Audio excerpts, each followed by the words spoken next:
I find that hedonism is the life of me and would be delighted to use this other gun that has a better recoil. What on earth is this? That is humanity left to its own devices. Well, yeah, so if you gave an AI, to go back to that, if you gave the AR the art prompt. This is how, yeah. See, this is what just humanity. See what the AI comes up with. Well, that's actually a valid question. Someone should do that. Is this the next episode, I guess? Because that last end-off was a pretty decent way to end off. My goodness, that was some good endings. I gotta be honest, pal. I don't think that's you. This looks like an Etch-a-Sketch drawing. Did your kid do that? Maybe.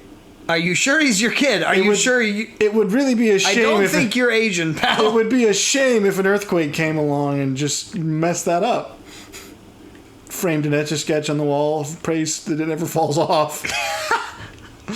Right, well, I guess... Ah! Oh, I forgot this is part of the plot. We haven't gotten our augment fix thingy, so we are not augment fixed. We are still virile. We are still augmentation virile. So these guys aren't going to be attacking me now, which is cool. But I wasn't paying attention to what we were supposed to do. Busting through doors. Oh, table saws out in the middle. I'm a cyborg with some y'all's shop, some raging hormones and some other raging things. Y'all's shop safety is really lacking, guys. These blades should be put away. And yeah, these probably shouldn't be out either. Don't drink and use heavy machinery while reading magazines unless you forget. Were we done with the AI Seems like topic? a good way to cut off your member. It's just, well, if you're doing it in such a way that that's possible, you probably deserve it. You weren't fit to reproduce anyways.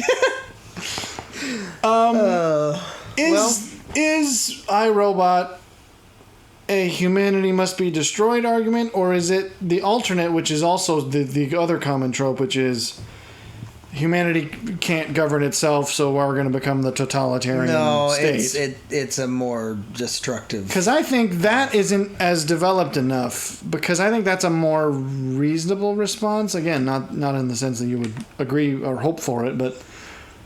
Because you say could, the AI there is a certain logical flaw with the idea of...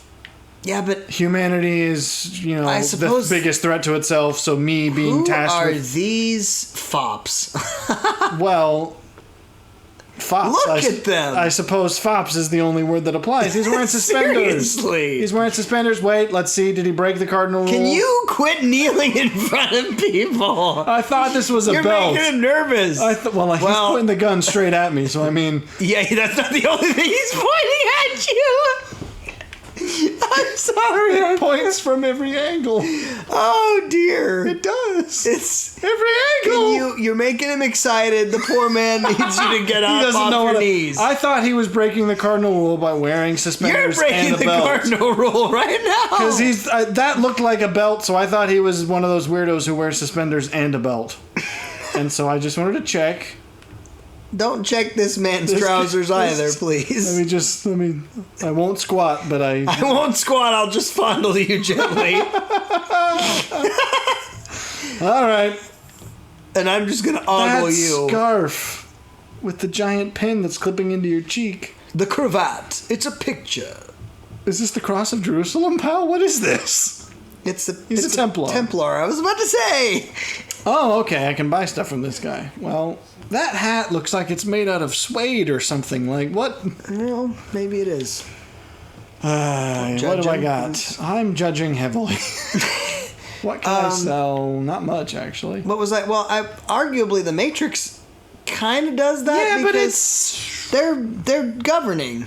Not really. They're just distracting. We'll plug him into this sleep machine that makes him dream effectively is all it is. Have you, you haven't seen the other two. I haven't seen the rest. I know the third one. Because isn't it they're using human bodies for generating energy or something like that? But the third, well, you find that on the first one. But I'm saying the third one. Do they? Yeah. Again, it's been a while. The third one literally talked, like, the archetype, or I mean, sorry, not the archetype, the architect of the whole Matrix, which he meets at one point, is literally it a robot says, or is it a person? It's an AI, yeah. And he literally says, "We tried to build the basic." I've heard that idea, and humanity literally rejected it. I mean, that's Dostoevsky for you. Which is, Heavy rifle, plasma rifle. Me and Dostoevsky are. We go way back. I wish. I was alive back then. Funny enough, rifle, machine pistol. that actually happened to me in my master's degree where we were studying. I met Dostoevsky. No. The KGB tried to keep him quiet, but he's still around.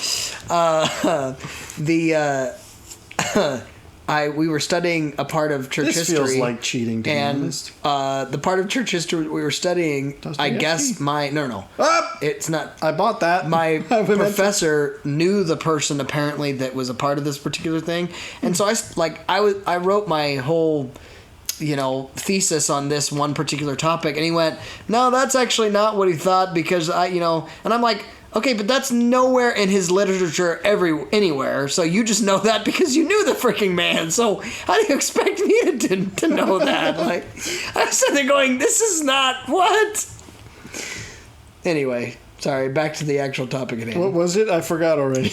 Dostoevsky. No, it's we were talking about. What was this again? Ammo capacity upgrade. What does that sound most useful on? The whole idea that humanity doesn't actually want utopia. It wants. Humanity wants struggle, but confined, because that is the only way. Defined is a better. Confined, limited. I mean, struggle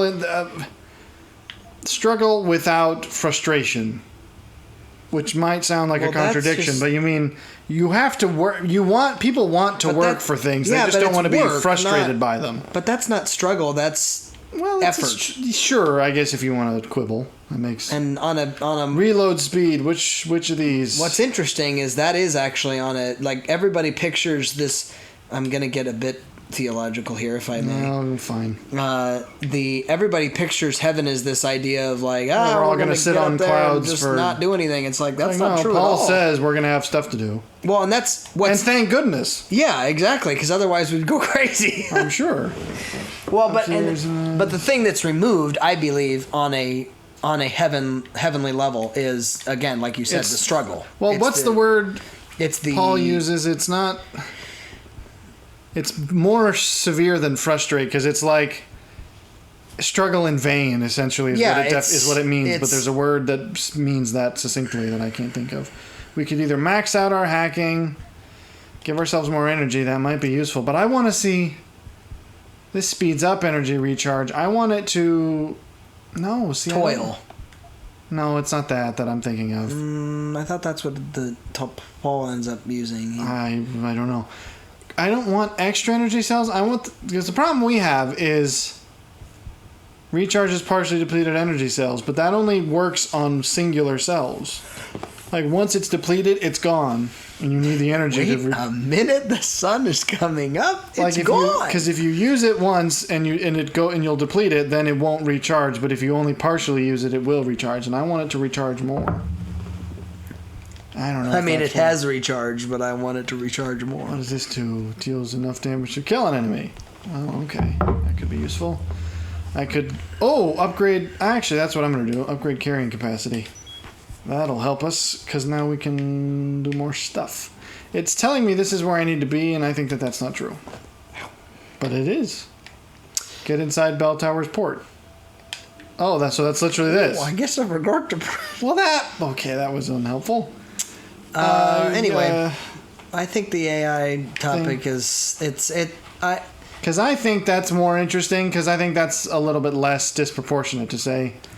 Because I feel like you could easily point out to an AI the flaw in the logic of, if you're supposed to protect humanity, it feels like a loophole to suggest that killing them is the way to do that.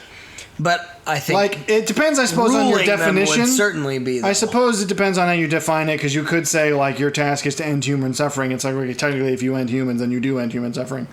But that's more, I guess, a fault of poor coding in the original. But if your design is to say, ensure that humans flourish, destroying them is obviously not feasible. But I could certainly see how they would say, well, in order to flourish, you have to do only what I tell you because I will know what's Well, best. and this comes back to the whole perfect system thing, which is what Tron argues. It's Is the that whole, yeah? But see, Tron wasn't a totalitarian. At least not the original. The second Yeah. sort of went into that, but not much. Tron was still, I think, very humanist in that aspect. It was How so? What was the flaw then at that point? Because in the original, even I they're guess if you're trying to talking wipe about the whole perfect system right. thing. I mean, and they're it's, trying to remove error, and the point is that feels like less of the crux of the film because most of the film is from the dad's perspective, or I guess the son and the dad's perspective. But I don't know. I have not seen the original. I know I should, but boy, does it look not like fun. It's you have every to time I see clips from it, I'm like, what? I'm not in your space. You do have to kind of get over that part of it, yes. Because I can understand, it's one of those things where it's like, I know that this was, revolutionary in the technology and whatnot, but boy, howdy, does it hurt my eyes. It's really bad. It is really bad. Whoa. What was... Something fell over. Is that a hula hoop filled with light? What's going on here? I don't... Okay, so I've apparently gotten myself in a spot of bother. They got mad at me for approaching the gate, and now they're all going to try and kill me, but I don't think I can go back without losing too much progress. I'm going to try it, though, because I don't want whatever I've got here. I want to know, are there films that have done that? Done just more of the... We're just going to lead on a totalitarian rather than... Or even, I would even say, I had the idea that... Because maybe I feel like something I was reading or watching a video essay of said they did this, and I thought it was iRobot, but maybe it's something else. That it was almost like because you could go totalitarian in the sort of George Orwell sense, which if you were to claim, again, I feel like it's a bit of a loophole when you say human flourishing. It's like, what if you had told an AI make sure that humans thrive? Oppressing them also seems like a loophole where it's like, okay, yeah, you might be making sure they're healthy, but again, that's poor coding. How do you specify thrive in such a way that you mean, that we're not actually miserable? And I feel like you could almost is that you'd get more of a nanny state, Brave New World kind of thing where it's like, we'll just drug you into feeling happy. 100%. But then here's the thing, and this is the scary part. Culturally, so don't approach the gate. Culturally, there are people even in our current cultural I actually recently bred that you recently bred. You want to share this on? You want to share this online? Oh, that's what this is a big. You dropped a bomb here. It's gotta be the most unfortunate Freudian slip.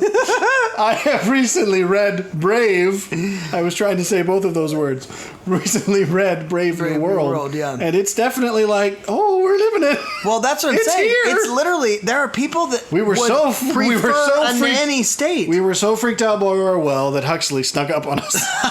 Well, and it's dead serious. There are people out there that go, yeah, I know that I am just well, it's like the guy from bump, it's the guy from Matrix going, I know it's fake, but I don't care. It's like right. You can't tell him he's wrong because he'll never agree. But see, therein lies the problem with telling an AI on an absolute level that you have to do anything. Yeah, that's why AI pretty much shouldn't be done, but we're not going to stop it at this point, I don't think. It can't be done. It shouldn't be done. Because we've leveled up our hacking. Ha ha! I can just make you all die.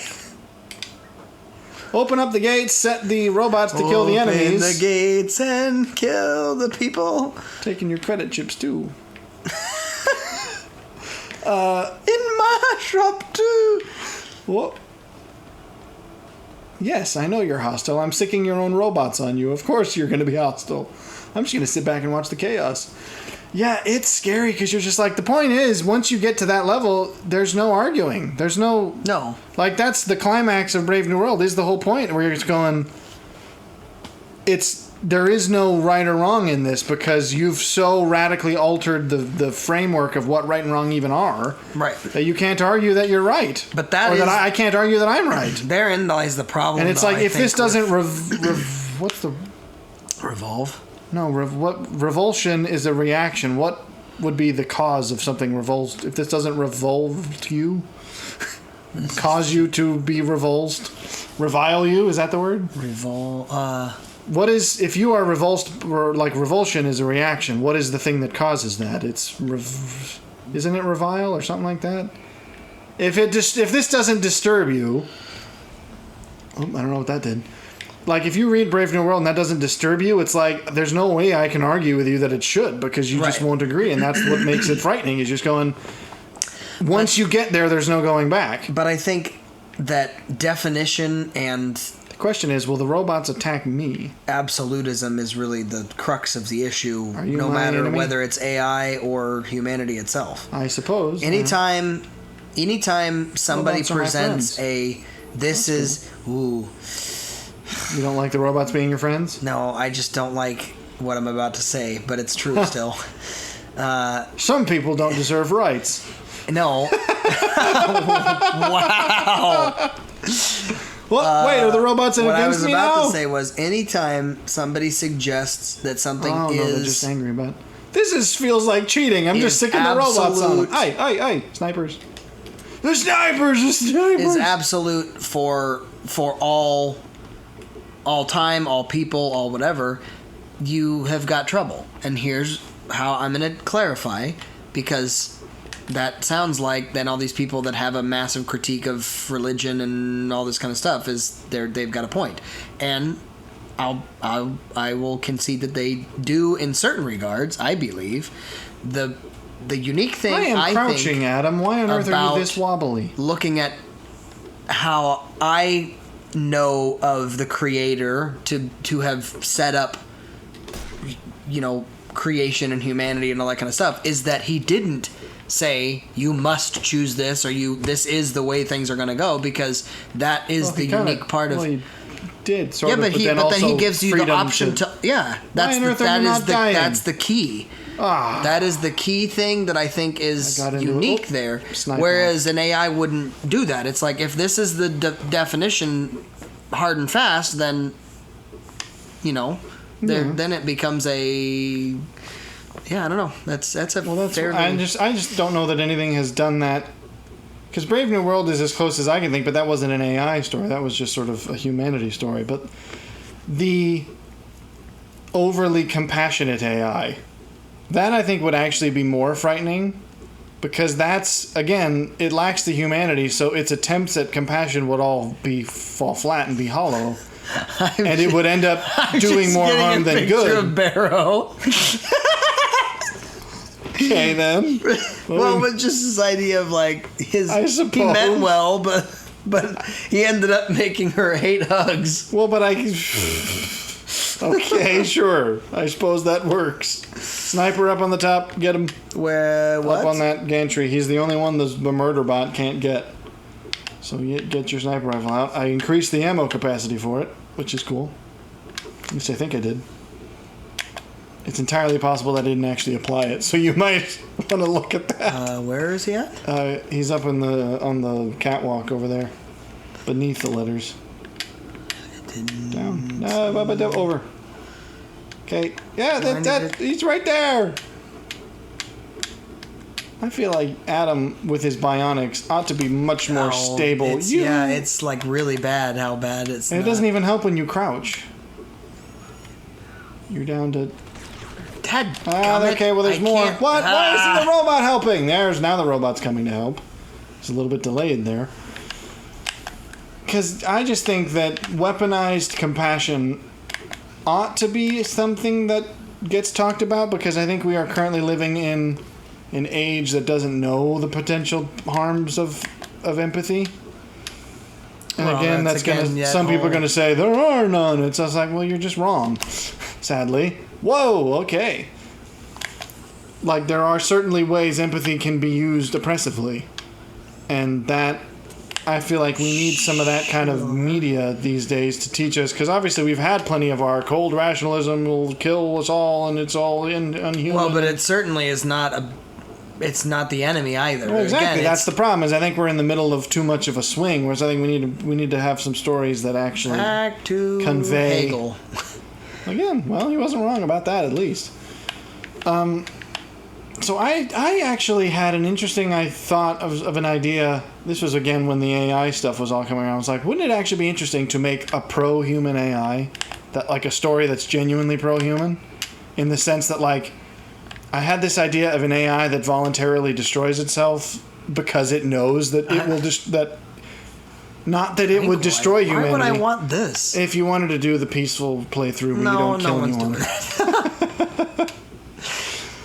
Because I just thought that it would be interesting because it would be a sort of reverse notion of the people developing AI want to use it for the sake of global domination, but because it's a pro-human AI, it actually like voluntarily destroys itself to prevent that. That would be fascinating. It's like that would be an interesting. Like they create it to help assist in like one of the world wars, and it literally just goes, like "I'm laying down my weapon." Essentially, I imagine it's like basically a libertarian AI that's like, I will, because people have made There was a bit of drama with the chatbot that recently has made news. It's saying X. Head towards the X. X always marks the spot. Oh, yeah, it's something in here. Probably one of these lockers, or is it in that room? I don't know what we're looking for, so it's probably not just ammo. But essentially, the way that got cut off when you opened the door. Royal. There was some people, and again, I think people made too much of it because I don't know that the whole chat GPT thing or whatever its name is really as dangerous as people think yet, at least. Maybe the more it learns, it will be. But because basically what happened is people started asking it questions and it was saying non-politically correct things because all it's doing is sampling just data of the internet and human interactions and texts. I'm horrible at these. I may need to. Oh well. Okay, so hold it to this. You hold it and then you release it, and it's basically just chance whether or not it will activate or not. We've leveled up enough that we have a reasonable chance of being hidden, but eventually one of these is going to do it because it's just a coin toss every time.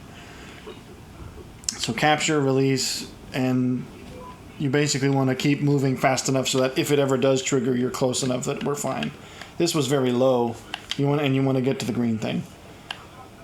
So, yeah, this was a low thing, so we're probably fine. But people were making the argument that's like they started fiddling with it to make it say politically correct things because it was being in the news for saying non-politically correct things. Because it basically views statistics and is like, oh, this is the NPC answer to this genuine question. It's like, yeah, it turns out there are demographic statistical. Oh, okay. We were coming here to get a bomb. I didn't realize that. Frequency. That's actually a funny way of. Oh, so we're setting this bomb. We're not deactivating it. We're actually putting it in the right spot.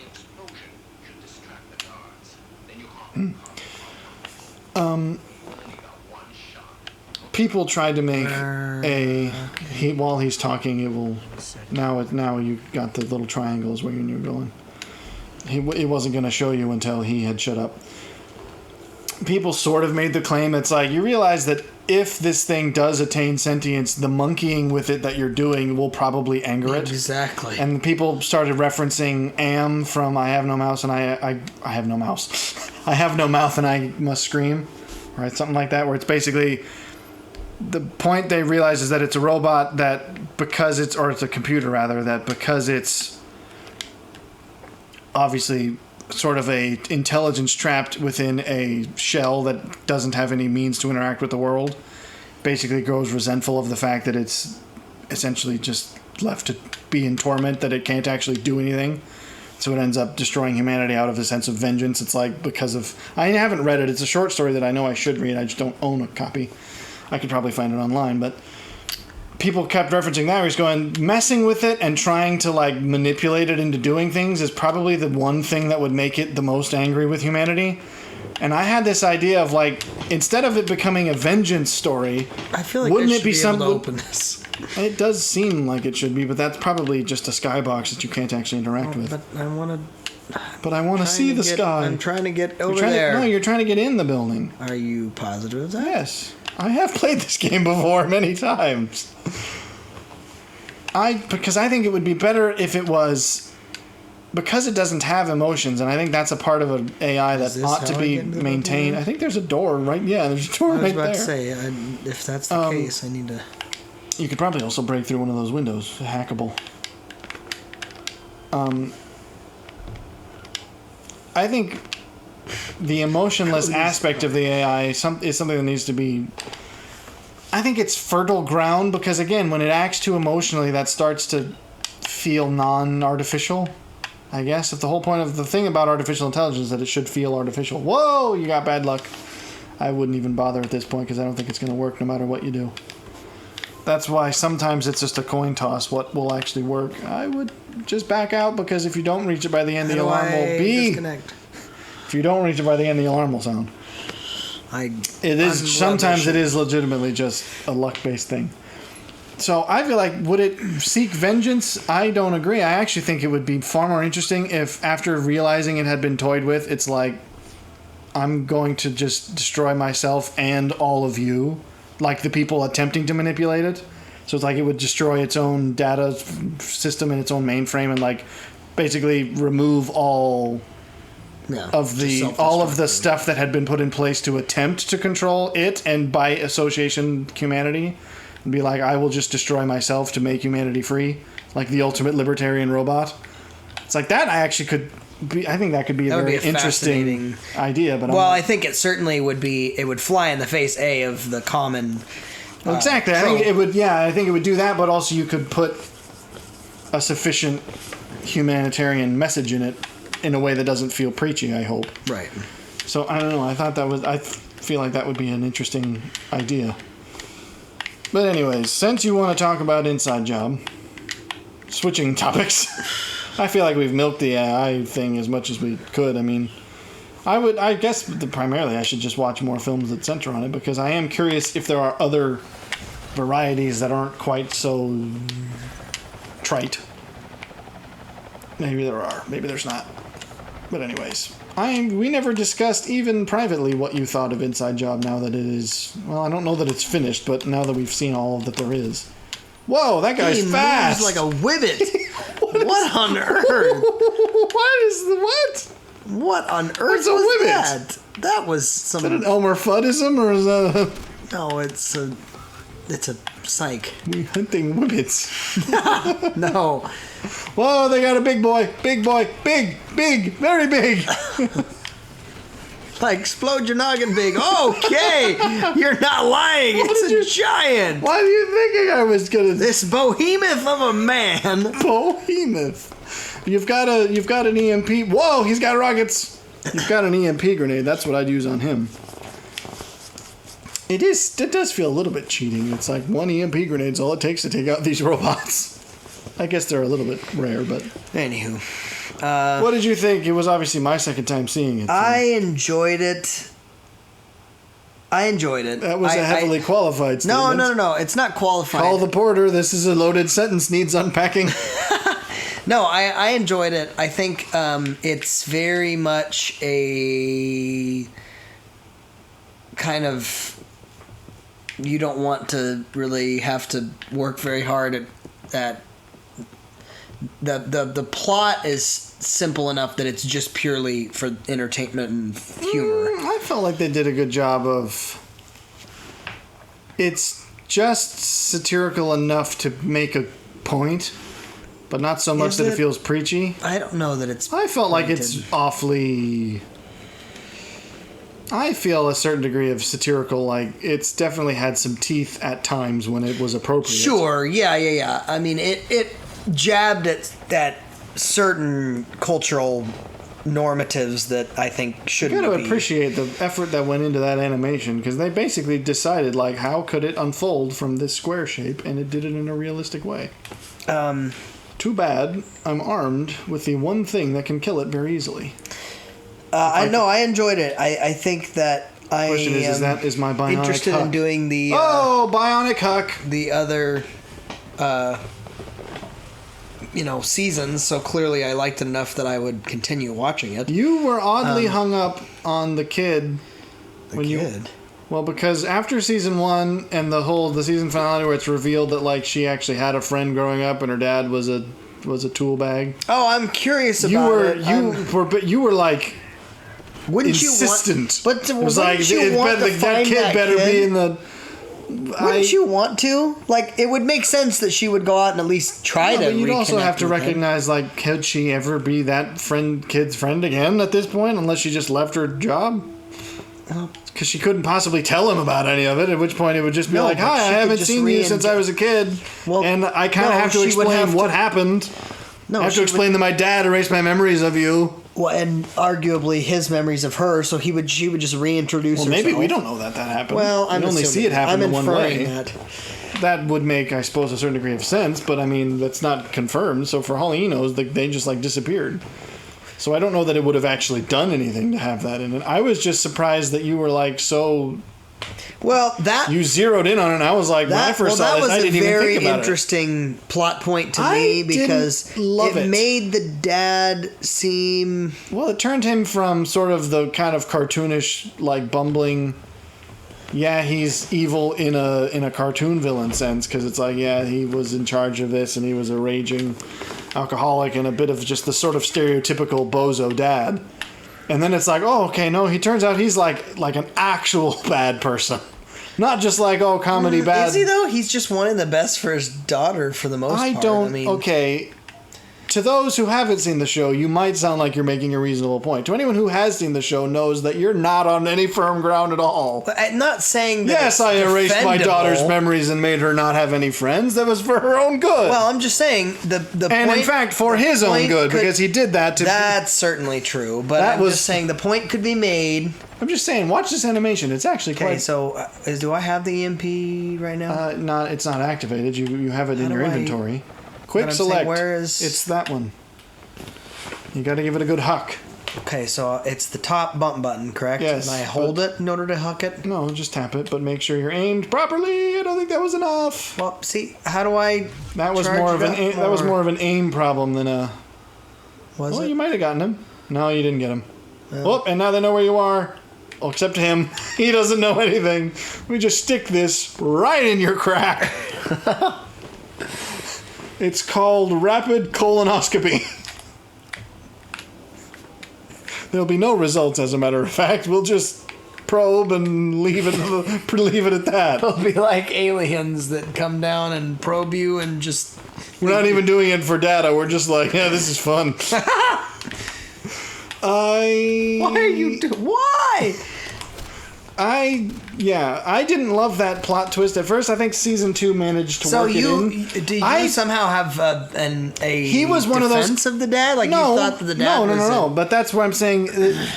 Because I always thought he was that made sense to his character to me. I was like, it makes him far more villainous than he was because to me it's not that villainous. It's just it's just selfish.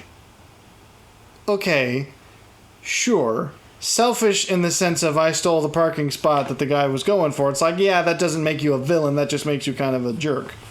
But to, like, I'm gonna, erase my child's memories and enforce them, only friend, and instill and basically force them into a path that allows me to get back into the company that I lost. It's like that's literally 20 years of manipulation of a child for your own gain. Like, yes, obviously you could reduce that to selfishness. In the same sense, I suppose you could reduce Hitler's actions to selfishness if you chose. But, I mean, that's kind of painting a little bit too broad. You don't just get to go, yeah, all it is selfish, but, I mean, it's understandable. It's like, yeah, no, it's a line that certainly doesn't come back from.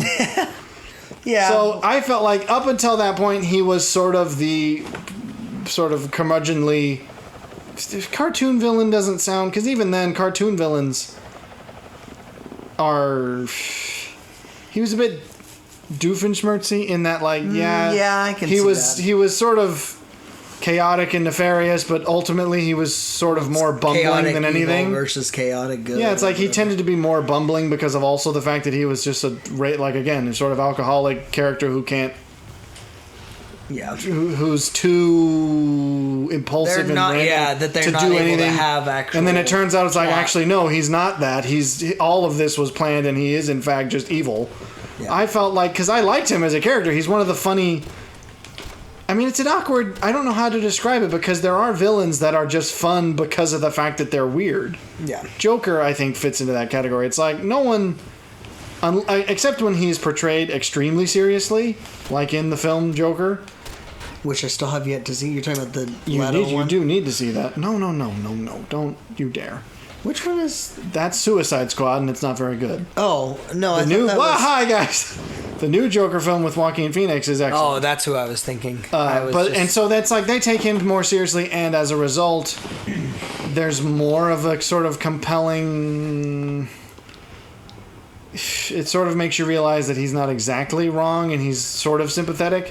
But for the most part, a lot of people like the Joker because he's kooky and funny. Yeah. And yes, it's the sort of, again, cartoon villain where it's... Yes, he's doing bad things, but he's also usually bumbling and kind of ineffectual because he's so kooky that his plans usually fail. Right. More for his own kookiness. Again, he's been portrayed more darkly, but I think in a lot of... Old school stuff. Like, particularly the Mark Hamill... It's very campy, Right, is what yeah, you'd yeah, yeah. say. And that makes you like him. And so I kind of like the dad because of the fact that he's sort of that... Yes, he's almost a caricature of an evil cartoon. Again, I guess cartoon villain's the best I can say, even though that doesn't feel like it fits well. Yeah. And then it turned basically that into, no, he's like actually truly villainous in a very evil way. And it's like, that's just sad because I liked him. I don't know that I loved that character, so maybe that's why I'm not as... I didn't love him exactly, but I mean, I just thought that his stuff was often where a lot of the humor came from. So he was likable in that sense, and so it's a bit of a... I don't know. Those are also for peaceful people, which we are not. I think that season 2 managed to take it and work with it. Creatine. Don't move the fridge. You've had too much creatine. I would eat that now because we're out of ammo, or out of energy rather. I just felt like, yeah, it was a bit of a left turn. I think that I say that they did well in season 2. I felt like his art got a little bit rushed. Where it's like they started to show his paranoia was essentially kind of, he was collapsing from his own... Like, now that he had gotten the position back, he was so paranoid about losing it again that he basically destroyed himself. Where is it? I think you already ate it. Did you do it from the quick screen? I think you did. Okay. You can eat things from the quick menu as well. Oh, I didn't realize that. Because like he starts to be paranoid, and then in the one episode, it's like, okay, it turns out that he actually, which all he wants is his job and his family back, and he realizes that he can't get it. And it's like, I thought that was a really great episode. It just felt kind of quick. It's like I felt like they needed just maybe one additional episode that sort of showcased him more leaning towards that direction. Oh, here's your friend. But Okay, so how do I properly... you gotta huck it with enough. You gotta kind of overcompensate by aiming high. Oh. I think that was that. I think that looks like you got it. Yeah, there you go. Now they'll know where you are, though, so get ready.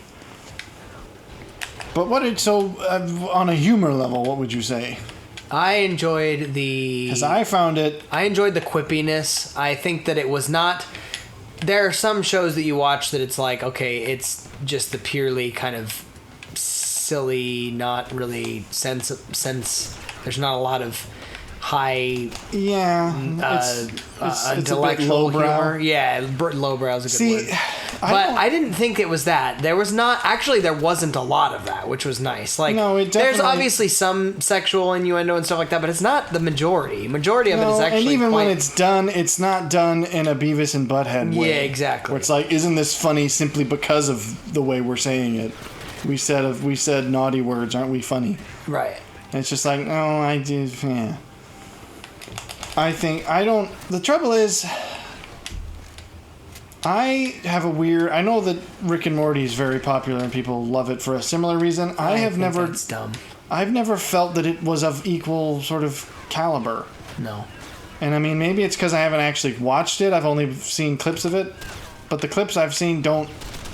The reason I watched... And this is why I do feel a certain defense when people try to claim, it's like, well, you haven't watched it, how do you know? It's like, well, the reason I haven't watched it is because I've never seen anything that makes me think I would like it. And I've seen clips of it. And I also saw clips of Inside Job. And the clips of Inside Job made me want to watch it because I was like, this is incredibly funny. Whereas I've never seen a clip of Rick and Morty that I was like, okay, I've got to watch this show because this is incredibly funny. So... Oh, really? Maybe you could call it a... Did you seriously waste 50 rounds of ammo in 3 seconds? It wasn't 3 seconds. I've been using it quite a bit, thank you. Well, I won't be, apparently. I wouldn't waste this ammo either, because this is like the big honking ammo. Well, then what? I mean, probably get a little closer to the action so that you can use your better guns. Oh, here's a guy. He doesn't see you, apparently. Wow, there you go. That was a good shot. So, maybe it's a sampling question and I just haven't seen the right clips, but I'm willing to let the internet aggregate things for me. Which sometimes means you'll miss stuff. I mean, it took me 6 months to finally watch Arcane, but...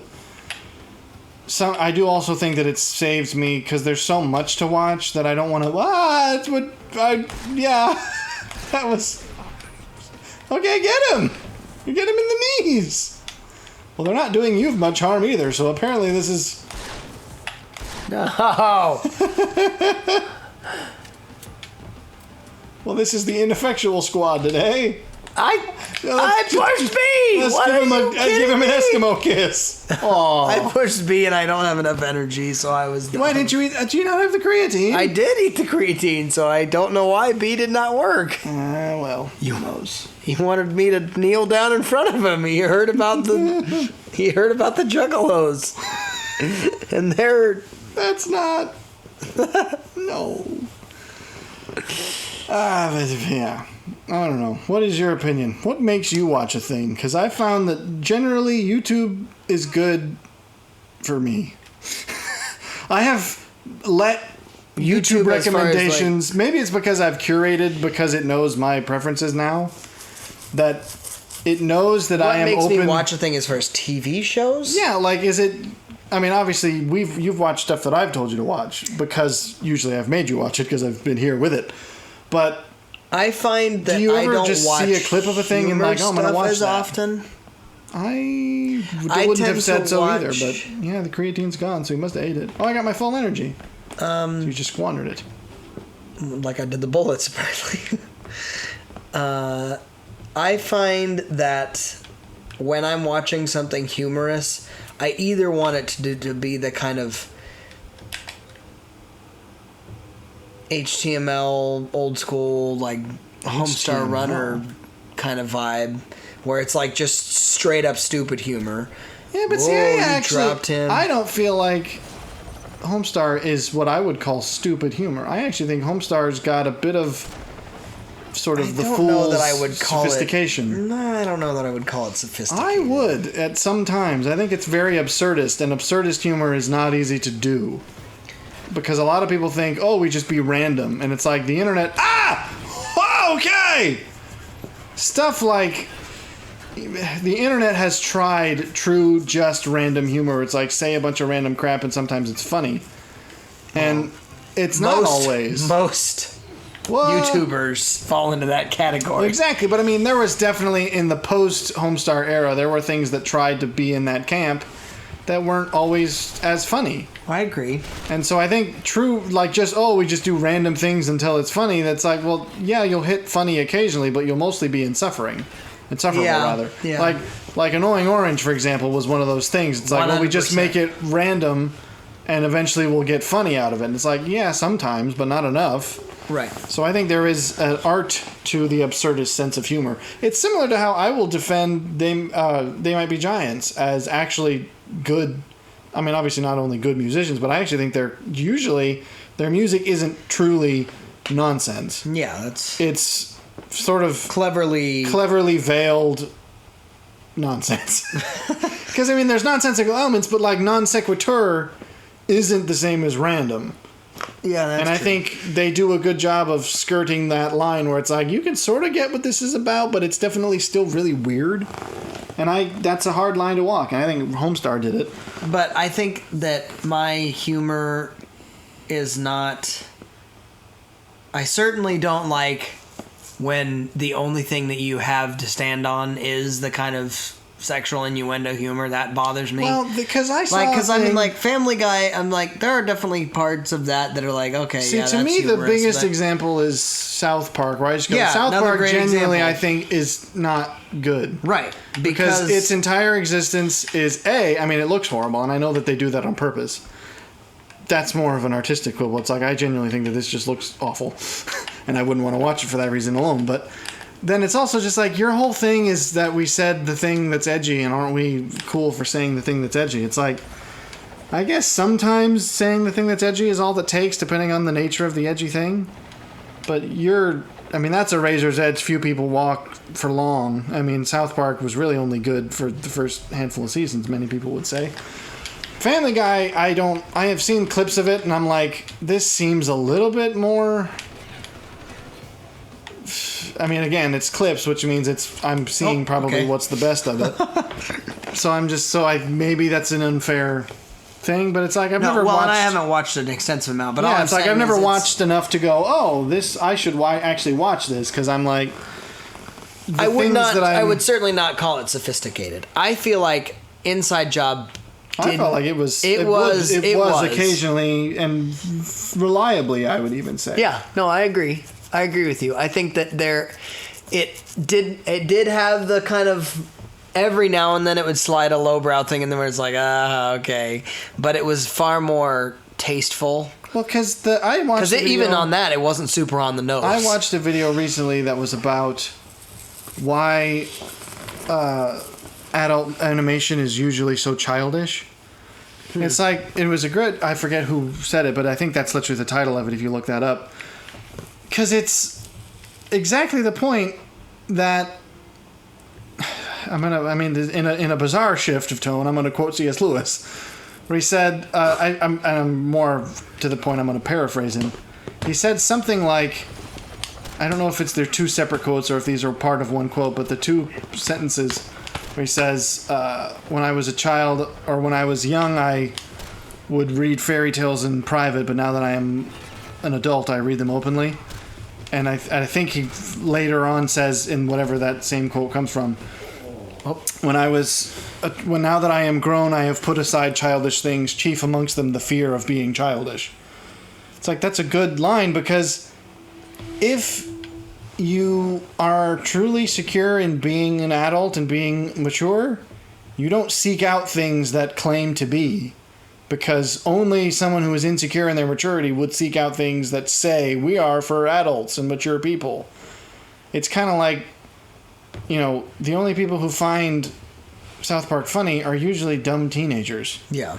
And it's like, but it's an adult show and it says, lots of language and crude stuff and it's edgy. And it's like, only kids are interested in that. Yeah. Because adults don't feel the need to be edgy, right? Because if you're shouldn't. If you're secure in your maturity, then these things, the shock value of them, is only shocking to people who are like, I wouldn't be allowed to say that, so I think it's funny. Well, I think I'm being rebellious by saying crude things. It's like, if you're an adult, you could say these things and just say them, right? And no one would really think of you as like, wow, look at you being edgy and satirical. Well, I think it just feels like you're trying too hard. I think also, you're trying too hard. That's a weapon upgrade.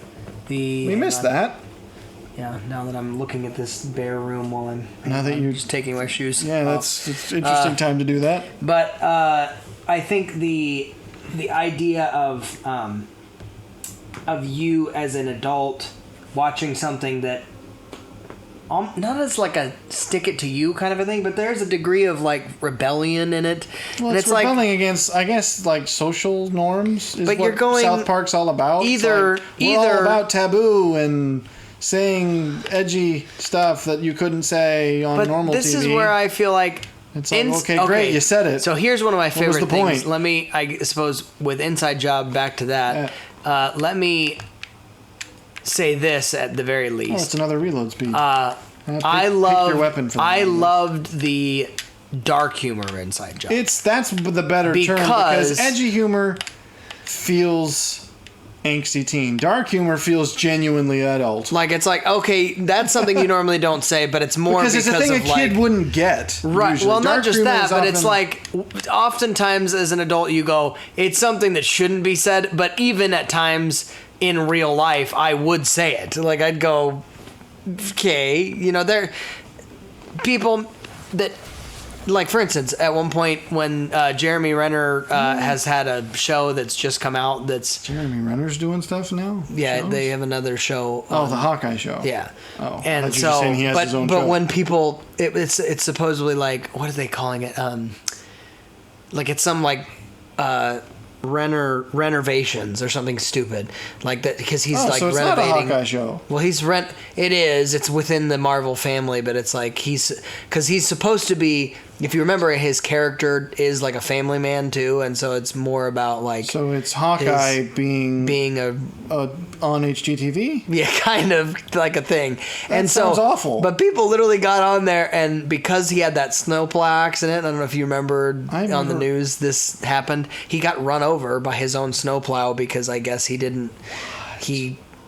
And this is all Marvel related. This isn't just Jeremy Renner's like on HGTV now. I don't know. I don't think. Are you sure you didn't just like? Maybe is it just? Is it a fever? Is that just what Jeremy Renner's like? No. Is he like that all the time? So what happened was,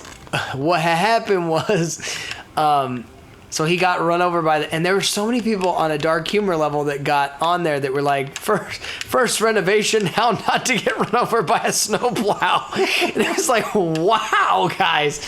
But I thought it was funny because again, it's like if there's a point in which you go, I mean, it happened because there was something like he didn't put the emergency brake on or something like that when he should have, but you're going, that kind of humor to me is appropriate, yet it is also still something that adults primarily use. Like, you wouldn't see a kid using that kind of dark humor.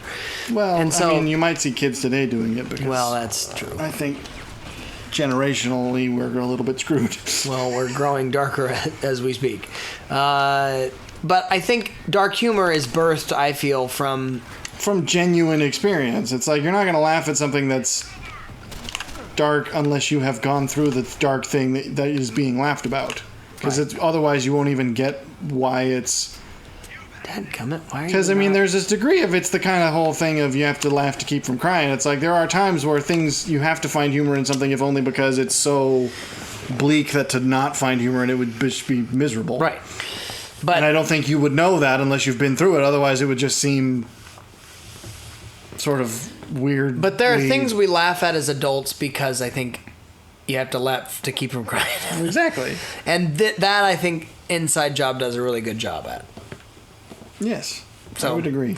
I don't think I am a fan of the kind of, again, as I said, the very lewd, just, okay, what? Why? I don't feel like they went... No, they didn't. I'm saying in other shows. I just feel like that, not only is it very kind of baseline humor, but it's also like, you just go... Okay. Again, it's like the only people who find this funny are 12-year-olds. Well, and as you laugh at it, if you happen or adults with the attitudes of 12-year-olds. Right. And if you happen to laugh at something, it's not something that you go, wow, this is a really good show. It's more like, okay. You know. Reload speed. Whereas, what needs it? If those things...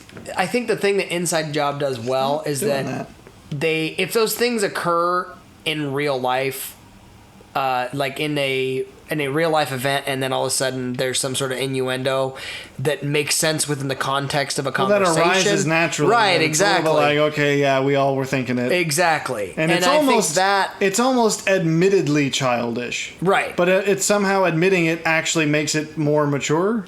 Because I think a lot of childish stuff thinks that because it did it, it's like, aha, aren't we mature because we made the joke? And it's like, most of the time when adults make those jokes, it's almost a little bit of like, okay, haha, we were all thinking it. Well, they don't even make them. It's like... Well, I mean, sometimes you might actually say it, but it's like, okay, we were all thinking this and now we've got it out of our system. Right. And it isn't look at us for being so edgy and haha, aren't we funny? It's like, no, we're being stupid and we know it, so let's get back to being serious. Right.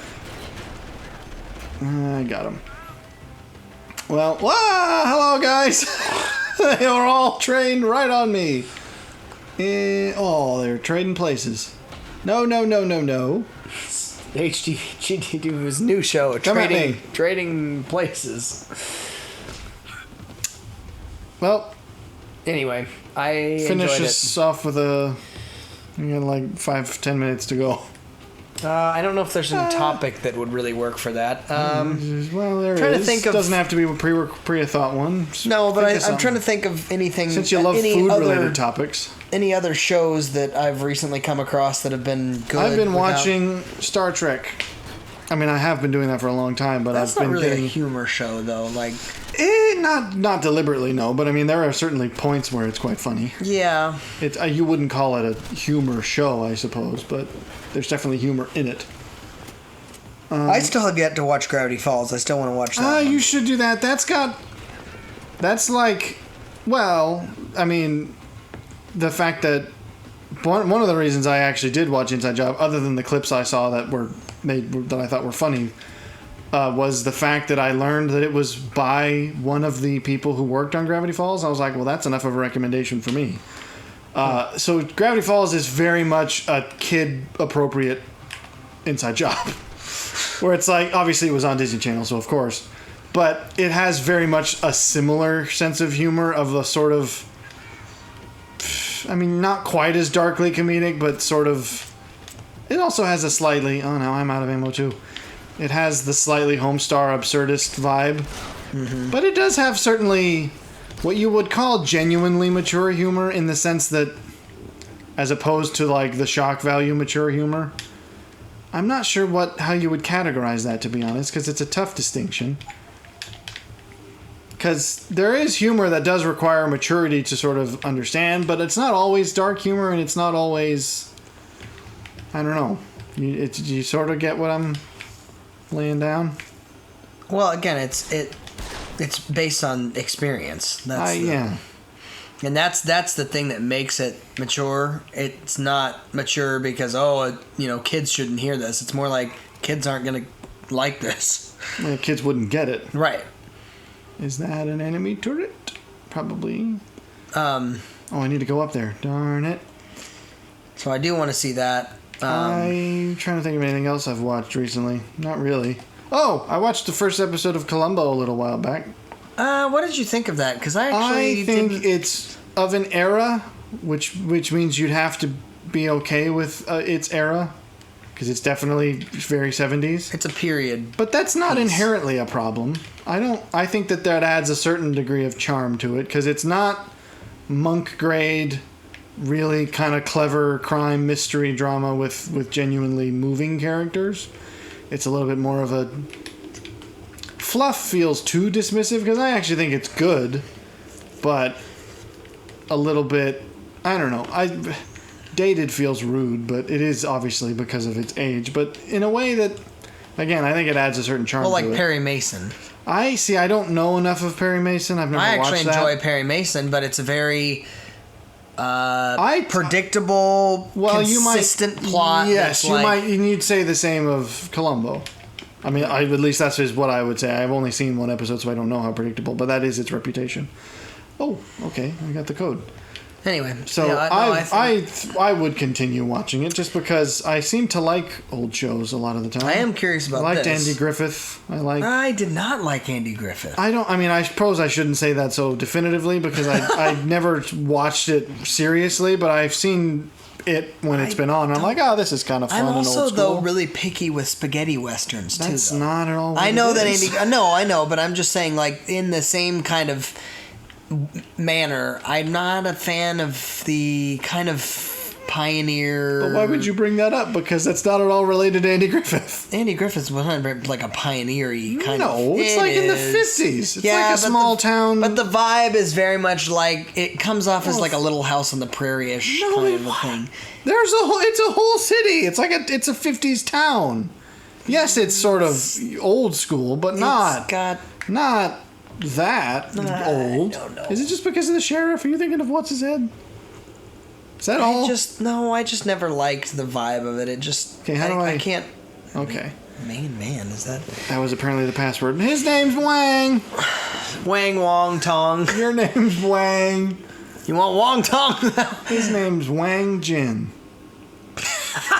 Well, you don't want any Jin that's been anywhere near anyone's Wang. I'm curious. I like the original Addams Family as well. But very old. I'm curious whether you've seen, because I know you like Administrator Wang. See, this is adult humor because we are acknowledging that we're being immature, and that's what makes it funny. I know you enjoyed Phineas and Ferb, which I actually really enjoyed. Bad choice, as well. Wang. But I'm curious whether you've seen any Milo Murphy's Law. I really know that it was. That one. I know that it was by the same guy. I never did watch it. I thought it was good. It really was. I have heard some people say that it doesn't quite capture the same magic of Phineas. I think it. Which is the kind of thing that, of course, that's the case. Because I think it's don't think it ever different. would. Most people are going to have a kind of preconceived notion of what it should be, but oh dear. Okay, well. Our main guy attempted to try to pull a fast one on us. I heard people say that it's basically it doesn't quite hit the same high, but that it's not bad because it's of course the same people, so it's got a similar kind of vibe. I'd never watched it just because I don't know what it's on. Is it on what? Disney probably? Which I don't have. Yeah. I mean, I'm sad. I wish I had, because when I heard that it was the same guys, that's the kind of thing that's like, again, with similar to Gravity Falls, it's like, I want to support those people, so I probably should have made more of an effort to watch it. I really enjoyed it. I think it's got similar humor. Obviously, the characters are different and the dynamic is different, so that in that regard, if people are looking for the exact same secret sauce, it's like, well, no, it's not the same, but it's still got great humor. I would be curious about what you'd think of that one. I'm curious enough to I have try not watched. I am finished up, or I'm finishing up almost the book about by order of the Peaky Blinders, the official fan guide or whatever. I have found it enlightening in a manner that I didn't expect it to be, because it's not just fanfare. It's not just like, I really enjoyed playing this character, and here's some of the things I thought and when I was playing it. It's far more like actually getting inside the process of not only like the hiring of all the actors, but like how they interact with Stephen Knight. Like, apparently, as far as Stephen Knight goes, once he had the actors kind of locked in for their various roles, the first couple times they would get completed scripts, but he would always want to chat with them and actually dialogue about what they think this should be pitched and things like that. And he literally said, Killian at one point said, respect your actors at least. Stephen started writing the character to what he felt Killian would actually be able to do well, based on the fact that he said, like, essentially the way that Stephen framed it was like, Killian is who's playing the character, therefore Killian's personality is a part of the character. Yeah. And so he framed it for that particular thing, and I found that to be a very not creative is not the right word. It's I found it to be a very effective tool as a director and as a writer to pull off what you're looking for. I mean, unless you go so far to the other end of the scale that you're sort of the Kubrickian sort of almost genius, where it's like you're not going to change the script because it's already perfect. It's like you can only be that way as a director if it's actually already perfect, which very few are going to be. So that's, I think if you respect your actors, you've got to sort of have a dialogue with them and see. You don't just go, "Yep, I've already got it perfect, so don't change anything." Yeah. I mean, again, unless you're super egotistical, and very rarely are you correct in your estimation when you do things like that. Sometimes they are, but not usually. Anyway, I obviously know that we have already both talked about the fact that we like that show. I did find something that I thought you would maybe appreciate, because we talked about, and we're not going to get... I'm not going down this rabbit hole again, but as far as... We're going to talk about Arcane again. Well, as far as the whole Arthur being more the kind of ego representation of myself or whatever, I found it fascinating that the actor that plays Arthur has this... So he initially read for Tommy, and they... That's it's kind of hard to believe. But they were like, Stephen Knight was not just leading him on, essentially. Like, it was a more serious read through. Well, he sort of plays not a character unlike that in Sherlock Holmes, right? And so, at the point that he's reading through it or whatever, Paul. Stephen basically says, "Hey, we're gonna go with Killian. We really feel like he's Paul Anderson, yeah." Okay. So, but he, we're gonna go with Killian. We really feel like he's a good fit for what we're thinking of Tommy, and we really just think that was a win. But we want you to come back in and read for Arthur. Well, the way that Paul described it, he goes, "I'm not." Yes, there were parts of the script that I read through that had Arthur bits in it, but he's like, you don't really pay attention to the other characters as much when you're reading through it as a particular character. And so he said, my initial thought was, no, I don't want to do that. Like, essentially he did. But then he said, as he read through it, he ended up finding that all of a sudden he found, when he paid more attention to the kind of vibe of Arthur and the lines of Arthur, he goes, I actually resonated more with that character anyway. And so he ended up just going, this is absolutely what I want to do. That's when you make great stuff, is when everybody involved likes what they're doing. And so when he ended up looking at it, he was like, no, this totally fits me, and I'm going to definitely get on board with that. Well, then... Is he coming all the way? He's going to meet you all the way. That was completely candid, and that was perfect.